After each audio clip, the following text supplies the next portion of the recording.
Hello watch people, welcome to another review video. I have already unboxed this model, the Edifice EFR553D on camera. If you want to see it, link is in the description. As you might know, Edifice is Casio's mid-tier range of analog watches. This is a premium range available in most countries except Japan, which has the Oceanus range. Let's quickly talk about the dimensions. This watch is 47mm wide including the crown. Without it, it measures at 43mm. The lug to lug is 53mm and thickness is 11.84mm. This watch has a strap width of 22mm and it is not integrated so that you can try different straps. It also had a leather strap variant. You can see it here. But I chose this particular colorway because it came with a bracelet and a similar yellow indices. The watch is made of stainless steel case, crown and bracelet. The top of the lugs has two divisions. One is angular brushing and the other one is a high polish section which integrates with the sides of the case. On the sides of the case we have two chrono pushes and a push type crown with Edifice logo. Moving on to the dial, it has got yellow applied hour markers with Arabic numerals at 3, 9, 6 and 12. The subdial at 6 shows the chronograph seconds. The subdial at 9 shows the 30-minute counter for the chronograph.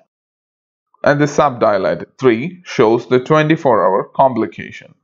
It also has got a date window with black date wheel between 4 and 5 hour markers. All the marking on the subdial are printed. Now about the hour and minute hands.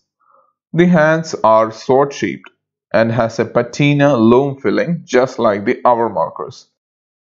The border of the hands is glossy yellow and the counterbalance are polished black which disappears with the dial. Though the hands are adequately wide, the minute hand do not extend all the way to the minute markers. The central second hand is white, which gives a nice contrast, hence every tick it makes can be seen clearly. It too doesn't extend all the way to the minute markers, hence it's hard to tell whether it ticks on the markers, but from a distance I can say it's doing a fairly decent job. We have already seen even watches from very reputed watchmakers fail to accomplish this. Hence, I am impressed seeing Casio successfully pulled it off. Now about the pushes. The top pusher engages the chronograph seconds and pushing it again pauses it. The bottom pusher resets the chronograph .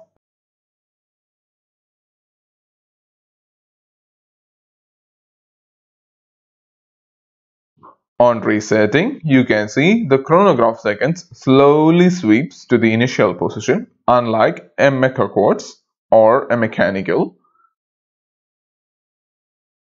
The crown has two positions for adjustments.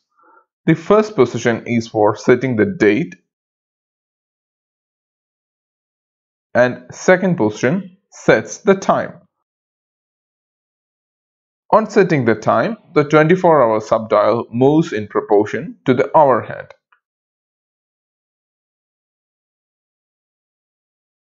Now let's talk about the Caseback, which by the way is screwed on type, and it is definitely a welcoming addition. For those who do not know, screwed on Caseback improves water performance. We also have stamped Edifice and Casio logo along with the model number and water resistance rating. We have a circular brushing on the Caseback. Now about the bracelet, it has horizontal brushing on the sides and on the center leg. The middle portion has two high polish lines running parallelly and it is quite a unique pattern.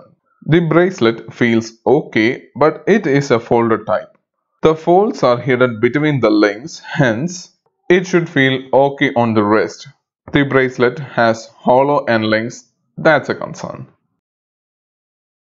Now about the clasp, it has Edifice logo stamped on it and it has 3 holes for micro adjustment. hence getting a proper fit won't be an issue.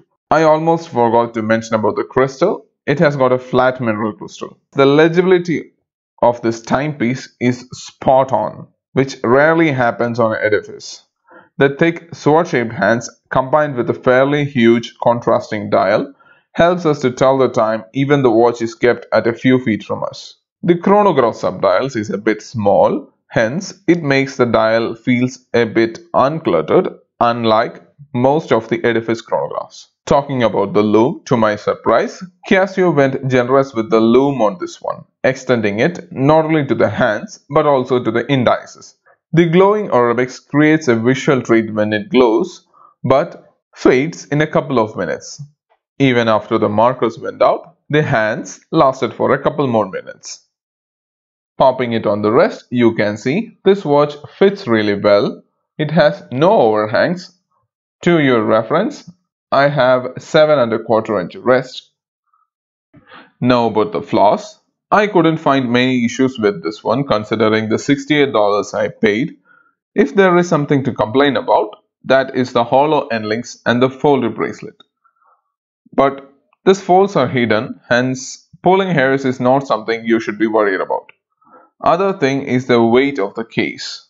The watch feels a bit heavy, and I doubt, other than this bracelet, less weighty straps might make the watch feel a bit top heavy. Overall, I can say Casio has done an excellent job with this one. The dial is exceptional with the textured pattern, makes me smile each time I look at it, as I don't need a jeweler's look to see the pattern. The sword-shaped hands combined with the indices makes it feel like a no-nonsense watch. The MRP on this one is about $100, but for the offer price of $68, this is an absolute bargain. So that was my thoughts on it. Let me know what you guys think of it in the comments.